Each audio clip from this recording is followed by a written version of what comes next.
Jamaah. Oh jamaah.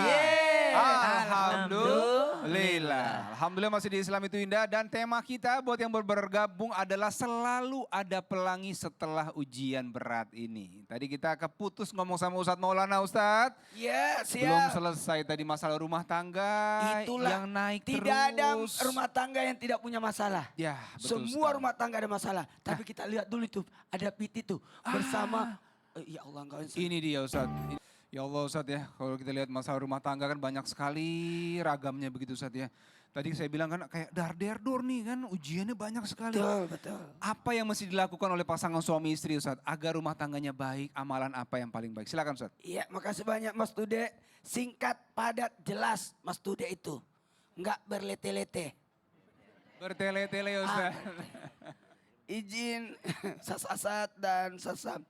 Ada 4 yang dilakukan. Dengerin. Sebagian pasangan, baik itu suami ataupun istri, dar, der, dor, 1, 2, 3. Tentang ujian rumah tangga. Apalagi ada namanya orang ketiga. Nah, gimana biar sabar menunggu pelangi yang indah bagi yang berumah tangga. Sabar, lakukan 3. Sabar dalam ujian orang ketiga. Ini ya, ujian rumah tangga kan banyak. Ekonomi lah, pekerjaan lah, masalah apalah itulah. Tapi ini fokus pada orang ketiga. Bagaimana menyikapi ujian jikalau diuji orang ketiga? Apa pelangi yang datang? Maka lakukan 3. Yang pertama, introspeksi diri. Introspeksi diri. Jangan dulu salahkan kemana-mana. Diri dulu. Kenapa istriku selingkuh? Kenapa suamiku selingkuh? Mungkin ada sesuatu. Betul. Maaf ya Bu. Saya mau tanya. Laki-laki boleh punya istri 2 enggak? Bukan wajib ya. Saya cuma nanya, boleh atau tidak? Boleh. Ini lucu ibu ini. Mulutnya boleh, kepalanya enggak. Coba dia begini. Boleh. Mana sih? Jadi memiliki istri lebih dari 1 bukan perintah. Tapi pembolehan. Dibolehkan. Bukan diperintahkan, dibolehkan. Dengerin. 1 pertanyaan saya. Boleh enggak istri punya suami lebih dari 1? Gitu. Nggak boleh.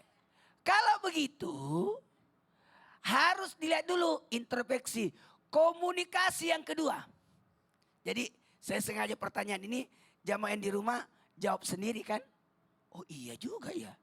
Berarti kalau istri yang selingkuh patokannya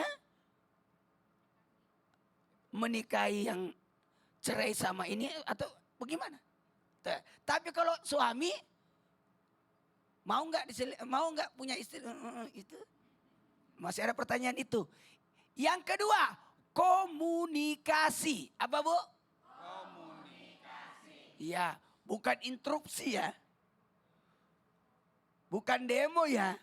Komunikasi itu 2 arah. Tapi libatkan orang ketiga. Libatkan orang ketiga. Orang ketiga ini bukan maksudnya yang orang ketiga itu. Tapi orang yang bisa menyelesaikan masalah.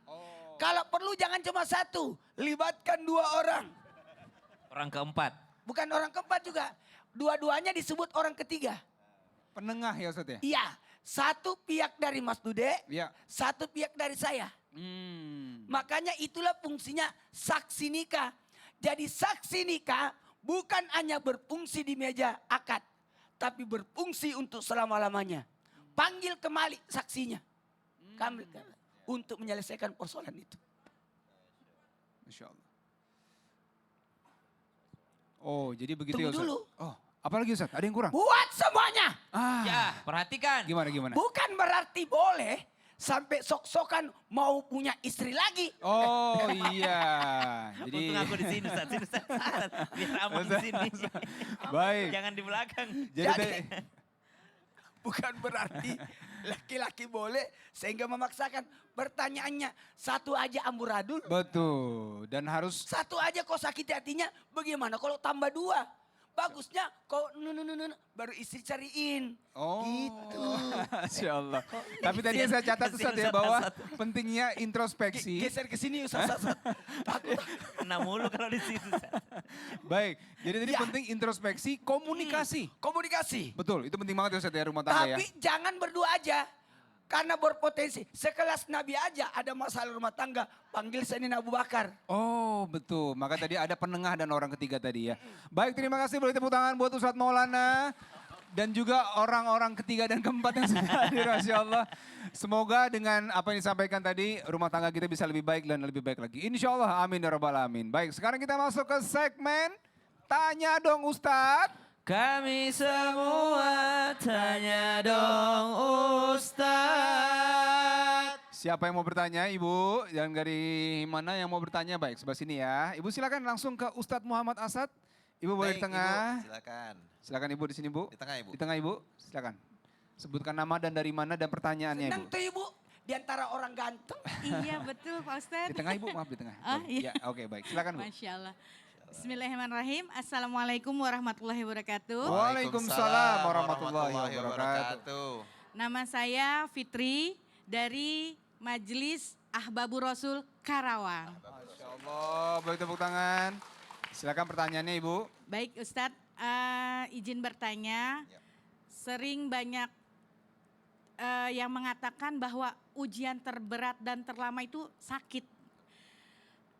Karena sakit itu kadang bisa menghancurkan masa depan dan juga bisa menghilangkan harapan untuk hidup. Dan kadang yang sakit itu berpikir saya nih ngerepotin yang ngurusin saya gitu loh. Nah gimana supaya yang sakit ini punya keyakinan bahwa pelangi itu akan datang. Masya Allah, baik. Terima kasih Ustaz. Baik, Bu Ibu. Fitri. Assalamualaikum Terima kasih. warahmatullahi wabarakatuh. Baik, boleh silakan kembali ke tempat. Ustadz, silakan Ustadz. Langsung. Baik, terima kasih Mas Tude. Sakit itu juga salah satu bentuk ujian dari Allah. Ya.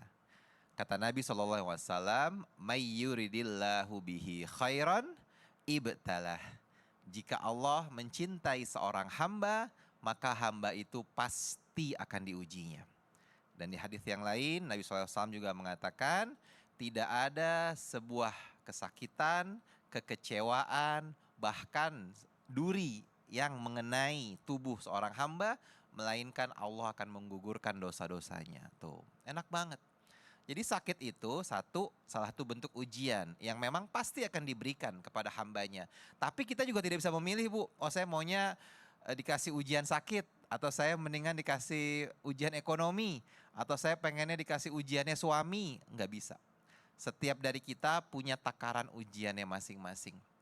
Tapi kalau kita yakin tadi dengan hadis Nabi, dengan ayat Quran bahwa semua akan diuji, semua pasti akan ada pelangi. Karena juga Allah kan bilang, dan kita sering hafal ini kan, fa inna ma'al usri yusra, inna ma'al usri yusra. Jadi pasti akan diuji. Ada yang diuji sakit, ada yang diuji nggak punya uang, ibu-ibu. Pilih mana ibu-ibu? Nggak, mendingan sakit atau nggak punya uang? Sehat dan banyak uang, insya Allah. Kita doain semua di tahun 2026 ini kita semua sehat dan banyak uang, amin. Tapi hidup kan tidak selamanya sesuai dengan keinginan kita, ya enggak? Apa mungkin di tahun 2026 kita nggak akan ada ujian? Nggak mungkin. Setiap dari kita pasti akan mengalami ujian, mengalami masalah demi masalah, sampai kita akan menghadapi masalah yang tidak ada solusinya, yaitu kematian. Kullu nafsin dha'iqatul maut. Nah, selama kita masih hidup, selama itu juga Allah akan memberikan kita ujian. Tapi kalau kita yakin kepada Allah, ibu-ibu di rumah ya, optimis Allah akan memberikan pelangi, maka Allah akan kasih itu. Karena Allah sesuai dengan prasangka hambanya. Ana inda zonni abdi bi. pikiranmu adalah takdirmu dan nasibmu ya tergantung pikiranmu.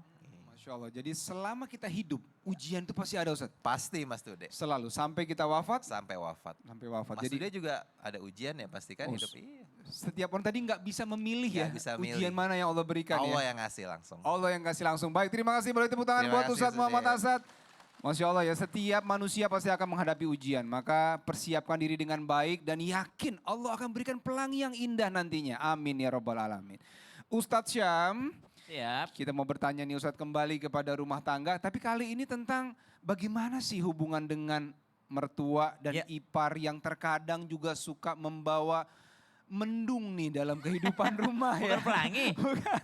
Mendung, artinya hubungannya kadang jadi kurang baik dengan mertua, dengan ipar. Subhanallah. Nah apa yang mesti dilakukan agar mendung jadi pelangi nantinya? Buat seluruh jamaah yang merasa hidupnya sedang hujan deras. Ah itu dia. Ujian akibat mertua dan ipar. Baik. Nonton sesaat lagi Tapi- setelah yang satu ini ya. Tetap di Islam itu indah, jamaah. Alhamdulillah.